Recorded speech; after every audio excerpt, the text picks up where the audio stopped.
Hey, what's up? Rex here. So what I like to cover in this video is actually a problem that will really fry up your brain or fry the brains of most people giving the IG's exam. Now this is a question I came across one of the past papers, and what you see here is the object, or at least my attempt at drawing it. This is the object that the question is related to, and we'll try to solve it. The question states that write down the volume of the cuboid with these dimensions. Now the volume is pretty easy to note down. We know that the volume of a prism like this is length into breadth into height. So it's 2x into x plus 4 into x plus 1. That's pretty easy. Expand and simplify your answer. That is also pretty easy. We don't need to cover that up. But what I really wanted to cover in this video is, wrong marker. What I really wanted to cover in this video is that the second section of the question states that the box is made up of 1 centimeter thick wood. This black bar which you see here is actually my attempt at drawing the thickness of the box. And remember, this box is actually opened from the top. It actually doesn't matter for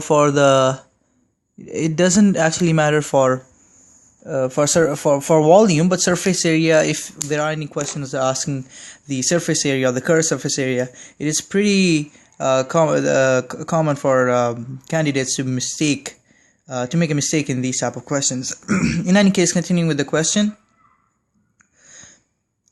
it says that the box is made up of 1 centimeter thick wood, and if these are the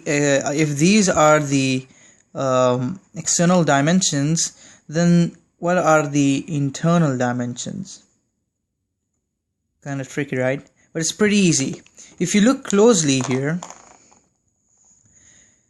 the box is made up of 1 centimeter thick wood. So if you take the length over here,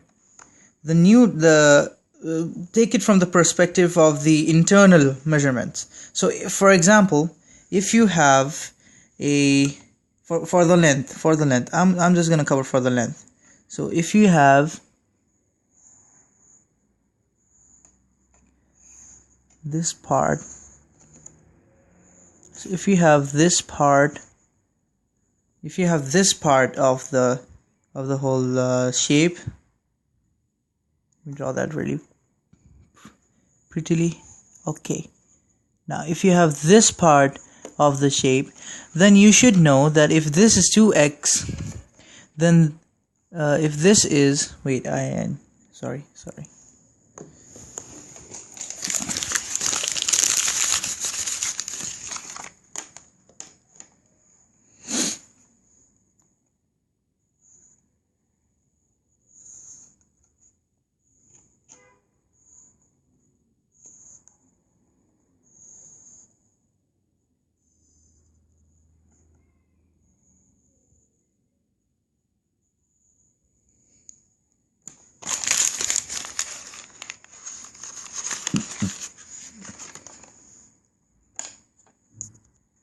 Okay, so now many of the students who tried to attempt this, whom I know, were very confused at the solving of this problem.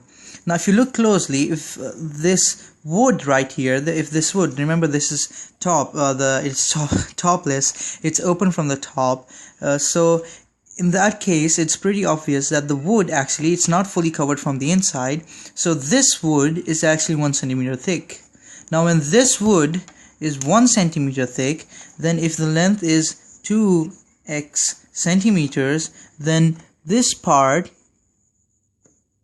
from the internal dimension, from this dimension, this part would be plus 1, and then this part would be plus 1, right? Because it's 1 centimeter, and if the external dimensions, if they're shortened by these points, then we'll be subtracting 1 from this side, subtracting 1 from this side, subtracting 1 centimeter, subtracting 1 centimeter. So we get 2x minus 2, which is the new measurement.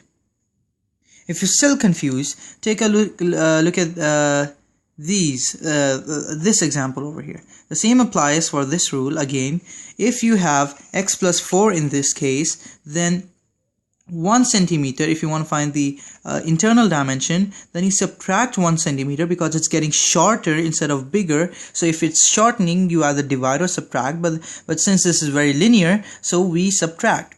And if we subtract one side, that means that it's an uneven distribution of the whole shape, internal or external. But if we subtract this and this, we're subtracting 1 centimeter and 1 centimeter, so we're subtracting -1, -1, -2 centimeter. And this explains how we can find out the internal dimensions of this of this object over here, whether it's a cuboid or a cube, whatever. Obviously it can't be a cube, but in any case, this is the new length of the internal, or the internal length. For in this case, we have the we have x plus 2. Now the height side, the height part, it's a bit confusing. So I'll be back in a bit. Okay, so we're back. Now we need to find the internal height of this object. This can be a bit trickier because at first you'd be tempted to know to write the same height, because since we only just imagined the curved part of the, we say it curved because it's the part which you can see and which you can touch and feel. This part over here, we actually calculate from this part. That's what we think, at least. But the reality is, first of all, this is a volume question. So volume question is that's a pretty good hint in itself, that we need to actually distribute the dimensions evenly across the object. If this does not explain anything to you, then a proper explanation of this would be that even though this does not have a top, it's open from the top. From the bottom, it will still be 1 centimeter thick. Right? So if this were to be a transparent box, then from the bottom it would be a bit like this. Sorry. In any case, it would be a bit like this. So it will be 1 centimeter thick, even though this is not 1 centimeter thick. In any case, this is the actual dimension of, or the actual height. The height will decrease, the actual height of the internal object. How to find it? Like we did previously, we subtracted 2 because the same thing, we subtract 1 from here. But then in this case, since it is open from the top, which is a very good point to consider, it's also very crucial that we only subtract 1. Because if you remember in the length and the breadth case, we actually subtracted 2 because there were 2 sides or two points to subtract from. But then in this case, the height, since it has only 1 point to subtract from, and the top is open, we only subtract from 1. We only subtract 1 centimeter from the measurement. So we are only left with x. And this is our new internal dimensions. Thank you very much, and peace.